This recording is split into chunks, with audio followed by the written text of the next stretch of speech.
Bismillahirrahmanirrahim. In the name of Allah, the most beneficent, the merciful. Dear audience, we are having a brainstorming session about Islamic spiritualism with Qamar Iqbal Sufi. Qamar Iqbal Sufi, a renowned motivational speaker and mentor who has dedicated his life for guiding and helping others. He is expert of mind sciences and NLP and Eastern and Western spiritual philosophy. He passed near about 50 years in Netherlands. He has written many books on mysticism and spiritualism. His lectures inspired countless individuals towards in peace and purposeful living. Now, I would like to request Mr. Qamar Iqbal Sufi to express his ideas about Islamic spiritualism. Please. A'udhu billahi minash shaitanir rajeem. Bismillahirrahmanirrahim. My name is Qamar Iqbal Sufi. I'm living in Amsterdam, Holland from last about 7 years. In the meantime, I spent some time in London, in Germany, in different countries as well, neighboring countries as well. My passion always was to learn the spirituality. And in that search, I studied all the type of spiritualities, especially from all the religions and all the holy texts, and been to different teachers, experts of those spiritualities. In the meanwhile, I was studying and practicing Islamic spirituality as well. So in that I find out that most important part of that is it is to be in touch with your inner powers, which are hidden in our soul, in our spirit.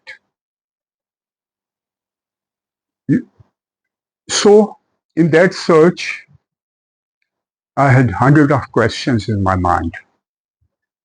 But with the blessing of God, I had answers of almost 98 to 99% of those questions. So simply what I find out was there are three ways to reach to your spiritual powers. In between them, one, it is starting from positive thinking. Second step is confidence. And third step, which is most important and higher aspect of it, that is faith. So how to use it and how to learn it, we'll start our questions from these points. So I have Professor Arshad Saab with me and Umar Farooq Shah Saab. So we'll start our questions.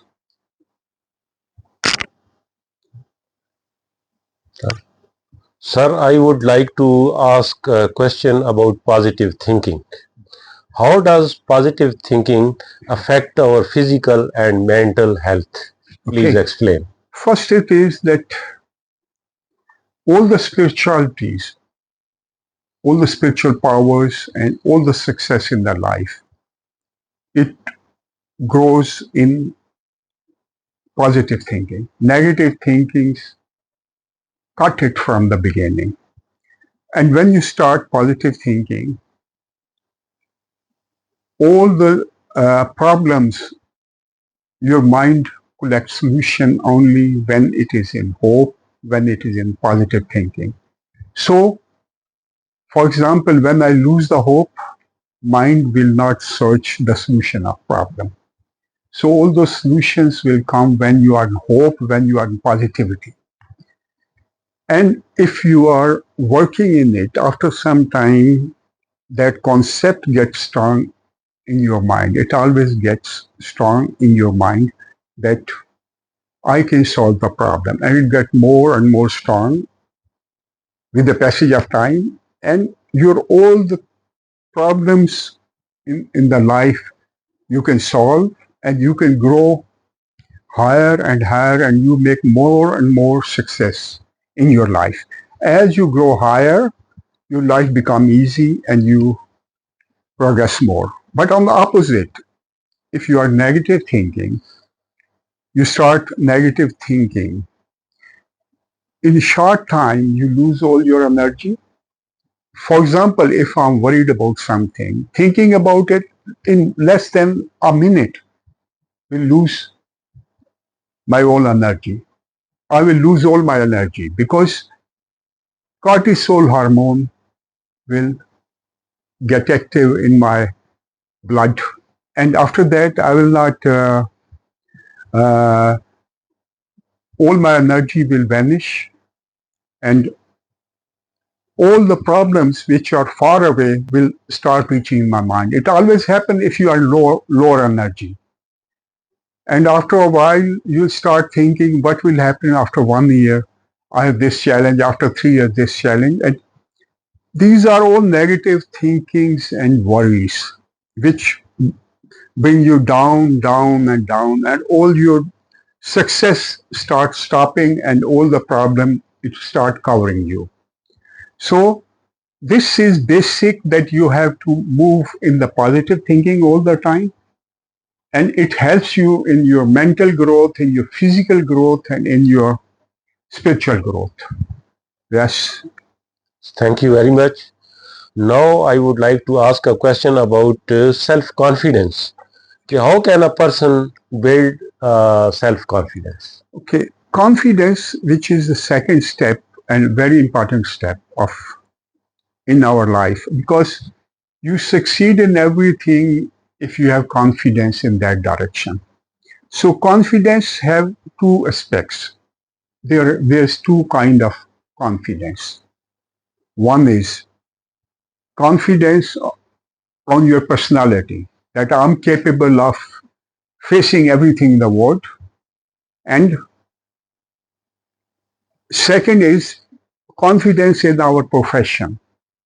For example, one mechanic, he's not confident in the life, but with the practice, he can become confident in his profession. Simply by hearing the car, he can say that there's a fault, and 95% fault will be what he told you.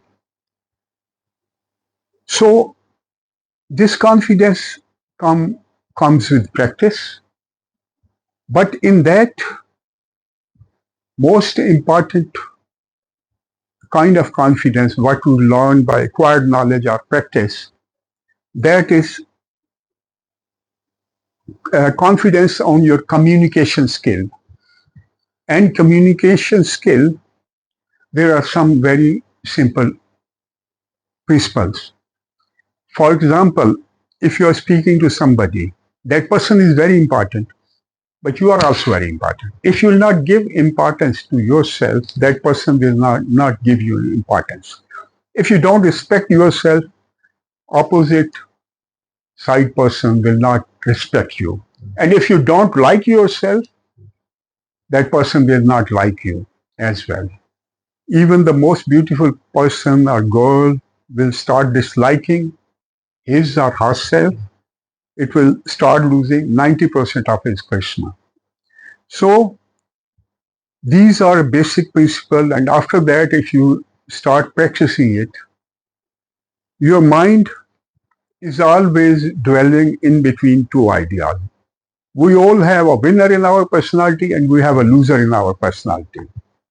So whenever you do anything, you do in the uh, positive and winner state of mind, you will do that job very well. You'll succeed in 90%, you will succeed in it. And if you'll do in the state of loser, 90% you will have no success in your work. So we should always be in winner state. And these are the basic principles. There are many more, but these principles are sufficient to know all the basics of your confidence. Yes. Yeah. And now, very briefly, what do you think about overconfidence? Overconfidence is basically something the person who's not confident, but that person is showing that he is confident. He have no inner confidence, or he is very new in confidence and he still have doubt. There's nothing like overconfident. We simply see a person who's not realistic. We can call this person overconfident.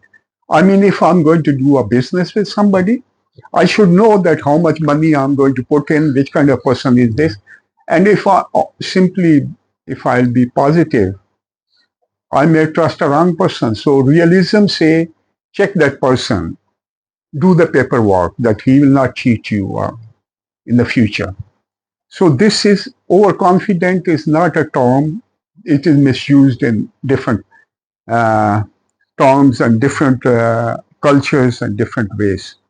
Yeah. Okay. Thank you very much. And now please tell us about religion. That what is the role of religion in our day-to-day life? It is religion. West is running out of religion. West is leaving religion. Every year, at least 10 to 20% people are going out of religion because they had a religion which was not left by Jesus Christ, because they were Christians. Almost all the West was Christian, Europe, America, South America. Well, but this was not found out by Jesus Christ. Jesus Christ said something which was translated by St. Paul and St. Augustine. And so it was a lot of misconception in it. And when the people find out, for example, they said in it that they wrote in the Bible that earth is moving, sun is moving around the earth. In reality, earth is moving around the sun. And this kind of logical and scientific mistakes, they are hundreds in this modern Bible. That's why people, they started leaving religion, and now there are less people which are following religion. Religion gives you peace of mind, contain all the energies,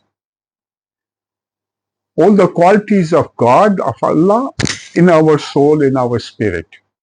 And we have to activate those energies, and they are activated through the faith.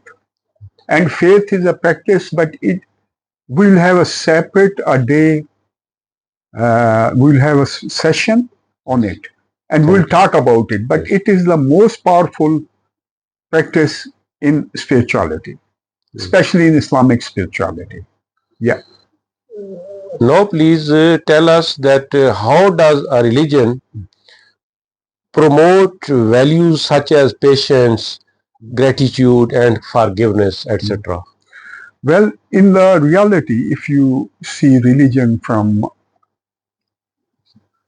a general view, it gives you a lot of peace of mind. It protects your family life. West is losing that power.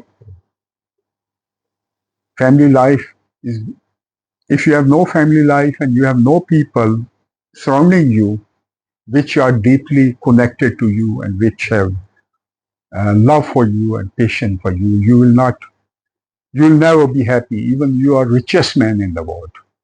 So religion protects your family life, and it also gives your children a safe environment to grow and to be a good normal human being. And if child is growing in loneliness, it's always mentally a sick baby, and after that sick grown up and dangerous person. So there's a big lesson behind the religion that it always connects you with each other, love for each other, for your family and outside life.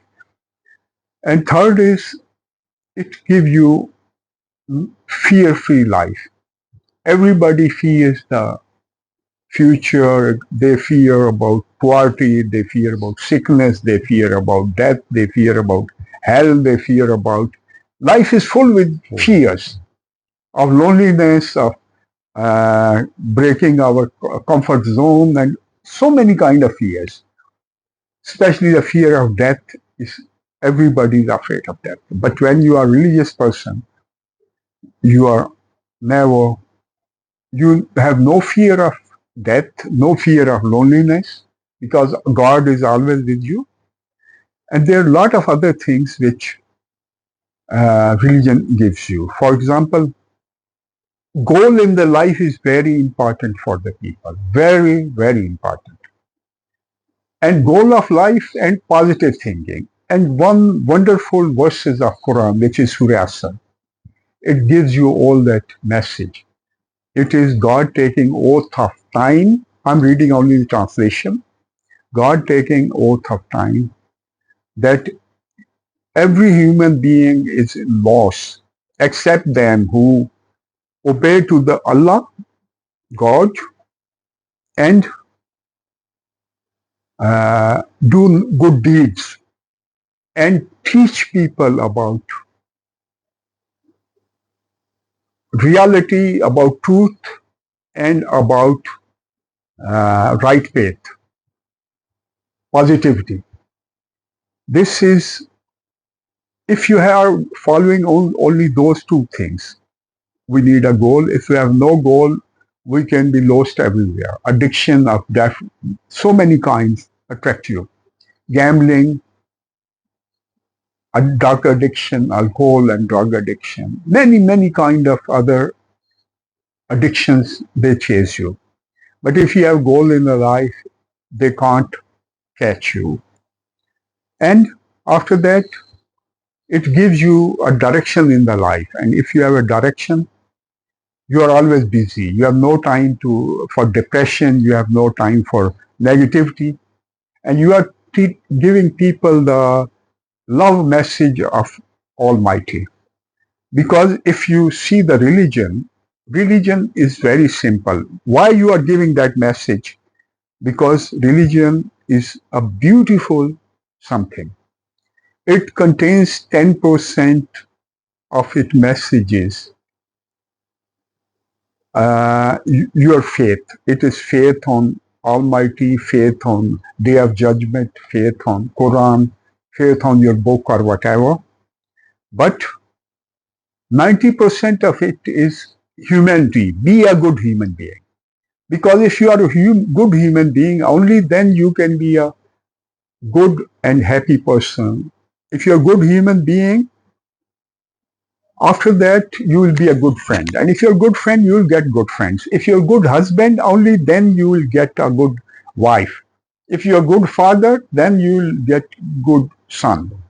So if you're a good brother, sister, all the relations, and good worker and good boss, you should be a good human being. And only a good human being can have a happy and peaceful life. The religion contains 90% of this message, and we have to teach this message to the humanity, because to make this world a better place, a beautiful place, it is duty of every religious person, and is essential for the Muslims. We should do it, and if we are not doing, we are not obeying the God. So make a lovely place, make a better place to this world. And this is known as jihad. Not that translation, jihad with sword or with weapon. It is basically, jihad is to make this world a better place. Ji. Yes, next question. Would you like to elaborate common family system as we are enjoying in the East, which is extinct in West? That is, I mean, a grandfather, grandmom. Under them, there are the father, mother, and children enjoying life. Benefits of this institution. Would you like to elaborate in spirituality? Well, I already answered that question because loneliness, fear of loneliness is time worse than fear of death. So, if you are secure, surrounded by those people who are from your family, and religion say respect your mother, respect your father, respect all your, and be connected with them. So when you are doing that, you are always covered with people who trust you, who love you, and your life is a full life, joyful life. So we have to follow that family system.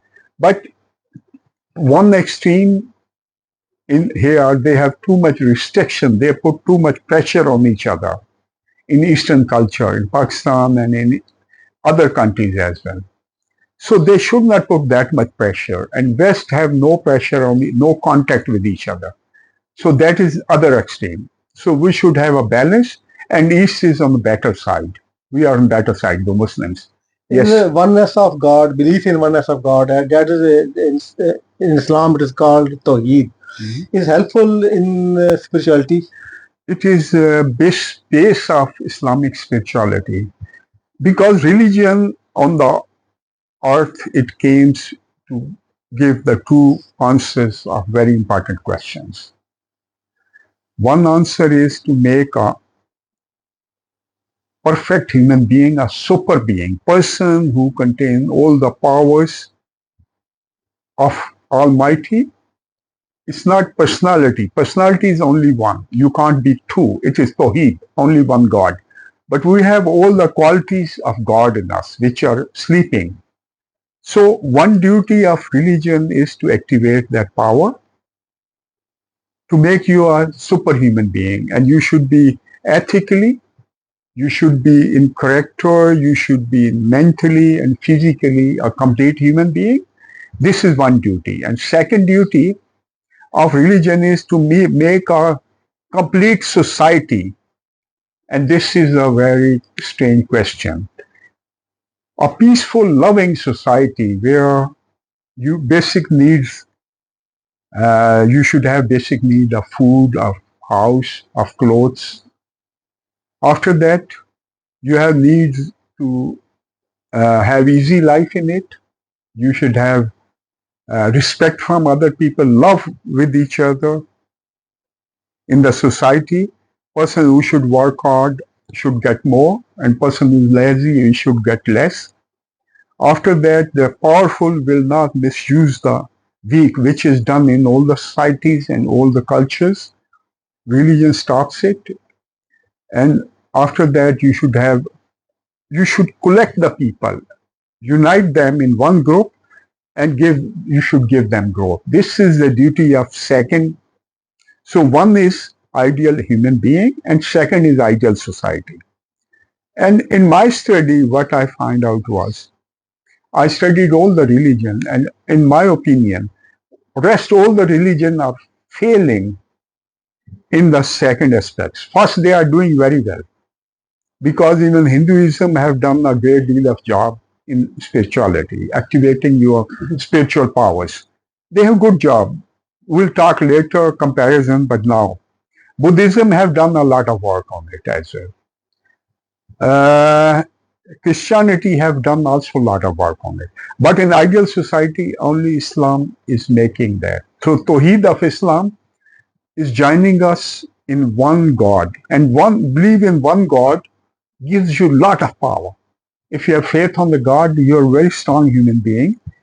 But after the faith of God, you should have faith on yourself. That Quran made me, Allah made me assistant of His assistant on the earth. And it gives me all the power of His assistant. Yes. After having faith in one God, is a purification of self, that is purification of mind, soul, heart, and against one, if one is against the arrogance, and greed. Is it specific for Islam or in all the other religions? They are all what they all advise this thing. All religion are teaching you about positivity. No religion is telling you to misuse or do cruelty to other. Islam says what you do to other, it will come back to you. If you go do good deed, it will come back to you. If you have bad deed, it will also come back to you. It is mentioned in two places in Quran, and this is also mentioned in Hindu texts. They call it karma. So that if you give anything good, good will come back. Bad, bad will come back. It's also mentioned in Bible in different ways, Old Testament and New Testament. So it's mentioned everywhere. Yeah. Zikr, I mean remembrance of God. How it is helpful in improving spirituality? Well, if you give any message to yourself, it activates your mind parts. For example, they are practicing in the West now. They are practicing in the West that if you say to yourself every day, every way, I'm getting lucky, lucky, and more lucky, you start getting lucky. Because power of intention and power of will behind every word activate your that energy.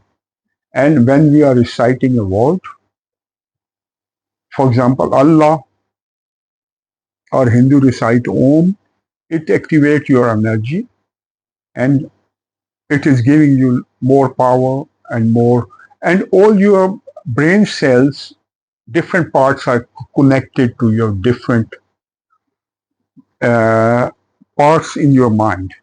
And if you are repeating one word, that part of your mind starts getting activated and it gives you different energy and different powers and different things. Hindus call it power of mantra. We call it ved or zikr. So it always helps you doing that. Yes. Thank you very much for this thought-provoking session.